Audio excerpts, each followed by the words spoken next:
هلو رادار المغوار، رجع لكم فيديو مشتعل نار. راح اسولف لكم في هذا الفيديو شلون تغيرت من طالب كسلان ويسخت لطالب فتشوش وما يطلع من البيت، وليش حولت من الفرع الادبي للفرع العلمي، وشنو صار وياي بالسادس من انتقلت من مدرسه حكوميه لمدرسه اهليه، وشنو الاحداث والمغامرات والصعوبات اللي صارت بوقتها وخلتني اندم انه سجلت بمدرسه اهليه. هاي درجاتي بالمتوسطه، طحت بالبدايه بمادتين، بماده الكيمياء وماده الاحياء، وبعدين عدلتهن وما ادري شلون نجحت.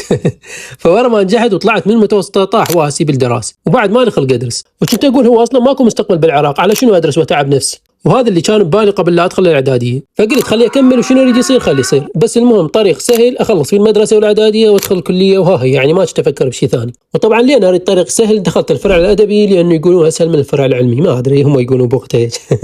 فسجلت مدرسه اعداديه حكوميه تعبانه مثل اي مدرسه حكوميه بالعراق، فدخلت من ورا خشمي، وانا اصلا كنت ما احب الحفظيات، خاصه بالجغرافيا والتاريخ، هذني يعني فيلم رعب كان عندي، وامتحن منه وانساهم منه، يعني زين من اتذكر خارطه العراق شلون كانت. فخلصت الامتحانات الشهريه وامتحانات نصف السنه، وما ادري شلون نجحت، يعني الله رتبها، وهاي درجاتي حد نصف السنه. فصارت عطله نصف السنه وراحاتي قامت تاذيني، وكان ما عندي فلوس كلش محدق، فشفت ناشرين على النت انه كليه طب الاسنون يردون بيشن، يعني هذا الشخص يدربون عليه الطلاب وبشكل مجاني، فقلت خوش فرصه جتني، هم مجاني وهم اروح اشوف الكليه حتى اتحمس وانجح، يعني بوقتها ما داخل اي كليه بحياتي. فرحت ودخلت الكليه طب الاسنون، وشفت كل واحد لازم يد حبيبته ويفطرون سويه ولابسين لاب كوتات ومتونسين. فدخلت للعياده وشلعت رحاتي بعد معاناه طويله، لان داروا علي 3 طالبات حتى يشلعون رحاتي. يعني شقه وحلقه شقه بالقوه انشلعت، وراها طلعت وحلقي مورم وبوع الاجواء كليه طب الاسنون، وعجبتني هاي الاجواء، يعني قلت اي يابا هيك الواحد من يدخل كليه طب الاسنون وبعدين يصير دكتور. بس فكرت قلت بالادبي ماكو كليات زينه وماكو طب اصلا، فلازم شو اسوي؟ اترك الفرع الادبي واروح الفرع العلمي واجيب معدل عالي، يعني كان ببالي ادخل طب. يعني تخيلوا لين شفت كليه طب الاسنون والطلاب تشجعت وقلت لازم انتقل للعلمي، ما بيها مجال بعد. مع العلم انا كنت يعني ما احب الدراسه كلش وكسلان، بس قلت يعني لازم انتقل للعلمي وانجح واصير دكتور. يعني هيك صار عندي حماس فجأة. فبدت السنه الجديده ودخلت للصف الرابع العلمي، وانا كلي عزم واصرار، قلت لازم انجح واثبت للعالم انا شاطر. فطب كان اطيح بمادتين بالامتحان مال الشهر الاول. بس ما استسلمت وعوضت بعدين بدرجات عاليه حد ما خلصت السنه ونجحت واخيرا. فما باقي بس الصف الخامس الاعدادي والسادس، قلت الخامس سهل ادرس كلاوات وانجح، وبالسادس تبدي الدراسه الحقيقيه واطلع طب الاسنون.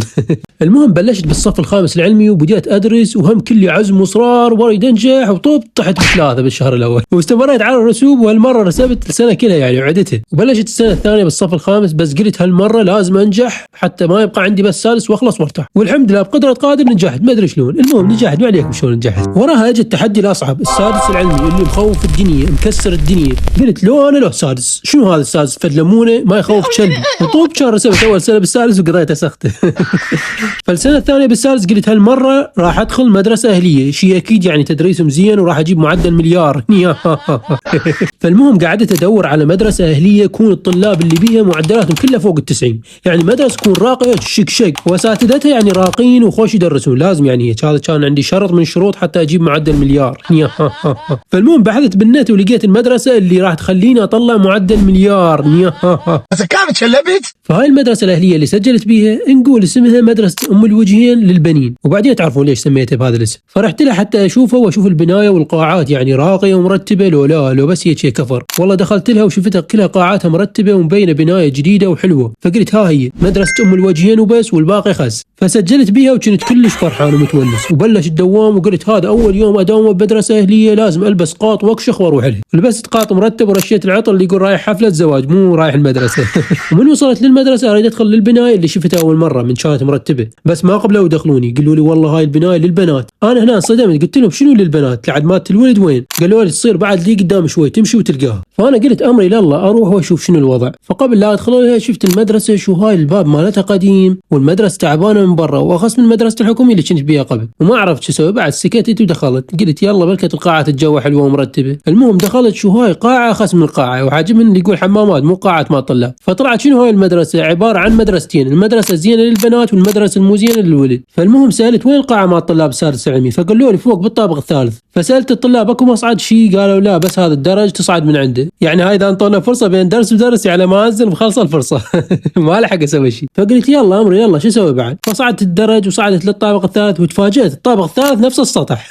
يعني نفس السطح مال المدرسه، وخالين كرفان مسوينه على شكل قاعه، يعني ماكو هيك مدرسه كل ساعه نصدم شيء اطقع من اللي قبله. فدخلت للقاعه وشفت لي كرسي وقعدت، شو جاني واحد يقول لي قوم هذا مكاني. فقمت واستغربت واقول بيني وبين نفسي يعني ادري شنو المدرسه ما ابتدائي، شنو كل واحد واحد حاجز له كرسي. بس لا تتفاجئون، هو هيك يعني البعض من الطلاب اللي قضوا حياتهم بالمدارس الاهليه يصير بيهم عقد نفسيه وشايفين نفسهم مدللين زايد. يعني البعض من عندهم شيء اكيد مو كلهم. وشفت هواي طلاب هذا يحكي الحائط، هذا بيتوحد، هذا الفاتح حلقه ونايم اشكال والوان. فالمهم شفت لي كرسي ثاني وقعدت. فبدا اول درس اتذكر درس انجليزي، كان وجه الاستاذ وقام يحكي كله انجليزي وانا صافر عليه يعني كل شيء ما تفتهم. فبالفرصه تعرفت على طالب من الطلاب وصار صديقي وقضيتها وياه لحد ما خلص اليوم الاول. فباليوم الثاني وصلت للمدرسه انا وصديقي هذا اللي تعرفت عليه وراح اسميه عقروق. نش علي بعدين انا مزاعلك، ما اريد اصير صاحبك. انشب عقروق وخصما ما عليك راح تمثل دور صديقي بالمدرسه خوش، وراح ازيد راتبك بعد شي تريد. هاي هي دام بيها زياده راتب موافق اصير صديقك. اي خوب انت تموت على الفلوس. فصديقي عقروق هذا كان اشطر مني شويه بس ما يقبل يساعدني من اطلب من عنده. اقول لك عقروق تعرف حل هذا السؤال؟ والله كل شيء ما اعرف، حالي من حالك. ادرس السن تدرس، والله كريم عود. خايب دنشب هو انا صوت سالتك لو سال حمار ولا سالك. فيكذب علي عينك عينك، وهو كان داخل دورات فالافصل الاولى عنده سهله ودارسهن بس ما يريد يساعدني ما ادري ايش بيه. فورا ما خلص الدرس الاول جاي يقوم من الكرسي واكو حديده طالعه وتشلب بنطلوني بيها وانشق من يم الركبه شويه، صار اكو شق صغير. فنزلت اريد اشتري من الكافتيريا، شافني المدير وقال لي اوقف، نزل على البنطلون وخلى ايده بالشق وشقاه بالزايد. قال لي حتى ما تلبس بنطلون مشقوق مره ثانيه. قلت له استاذ ترى تو انشق. قال لا تكذب علي، هاي الموضه نازله جديده ما تلبسون بنطلون مشقوق. قلت له هذا هو استاذ يلا ما صار شيء. فكرهت ابو المدرسه وساحه السوداء اللي دخلت بيها. وبالدرس الثاني جانا هذا المدير الغثيث وقال من باشر راح نفصل الطلاب اللي معدلاتهم عاليه بالخامس العلمي ونخليهم قاعه، والطلاب اللي معدلاتهم ناصيه بالخامس نخليهم قاعه ثانيه. يعني معناها يردون يفصلون الطلاب الشطار بحد والطلاب الكسالى بحد، وشي اكيد يعني انا ويا الكسالى. فالمهم تورطت دخلت بهاي المدرسه، كل يومين طلعنا سالفه مكرهوني حتى بالدراسه كلش. وصديق عقروق شي اكيد راح شعبه الشطار وانا رحت لشعبه الكسالى. فالمهم اجت امتحانات نصف السنه وامتحنا وجاوبت على اللي اقدر عليه، وجت العطله وخلصت ورجعنا نداوم وطولنا النتائج مال نصف السنه. ويعني درجاتي كانت زينه، عندي بال60 بال70 بال80 بال90 هم، فيعني درجات متفاوته. فشافني صديقي عقروق وقال لي ايش قد درجتك بالعربي؟ زينه درجتي 68. فقام يضحك علي ما ادري ايش بيه. فقلت خلنا اساله بالله ايش قد درجته هو. اي وانت ايش قد درجتك بالعربي؟ ما اقول لك يلا ولي منه. يعني حرفيا يشرد علي وعافني وراح وما قال لي ايش قد درجته. يعني ماكو هيك مدرسه حتى طلابه شافطين. بس قلت يلا يولي طز بيه هو ودرجاته. فطلعت المدرسه مسويه تكريم للطلاب اللي معدلاتهم فوق ال90 بامتحانات نصف السنه، ونشروها معنت وطلع هذا عقروق جايب معدل بال90 ويضحك علي وما يقول لي ايش قد جايب درجات، يخاف احسده ما ادري شنو. فقلت بيني وبين نفسي يصير خير اذا ما طلع معدل اعلى من معدل هذا عقروق الخايس بامتحانات النهائيه مال الوزاري. فوالله تركت كل شيء، الطلعه والموبايل وكل شيء، وحبست نفسي بالبيت وصرت سجاش بس حتى انتقم من هذا عقروق الخايس. وكانت تجي الامتحانات الوزاريه وانا مضبط كل شيء الحمد لله، وامتحنت وكان اجيب معدل 95.86. وبوقتها تفاجأت من نفسي، قلت يعني هذا الشخص الكسلان واللي يسخت وما يحب الدراسه يطلع هيك معدل، ايش قد بطلع انا؟ فالحمد لله شيء اكيد فضل الله بالاول وفضل النفسي لاني تعبت حتى طلعت هذا المعدل.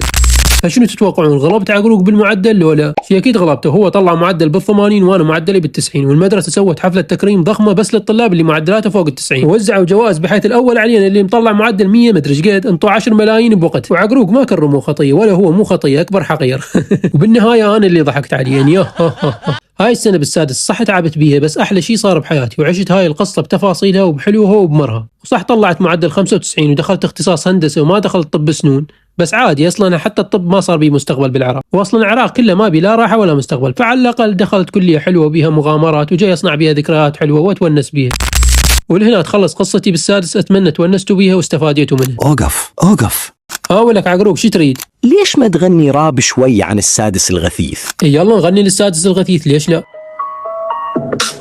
السادس كلش اذاني خلاني هوايه عاني، انا جابني على هالضيم وكنت واحد اناني، ليش لازم اقعد بالسبع حتى اداوم كل يوم اني تعبان ضايج من هالسادس ما باقي بيا حيل، ليش لازم انجح واطلع معدل 102 حتى ادخل كليه زينه، رايد لي كلابين حتى ارجع بيها كل واحد يدور راحه مستقبل زين بالعراق ماكو راحه من سنه 2002.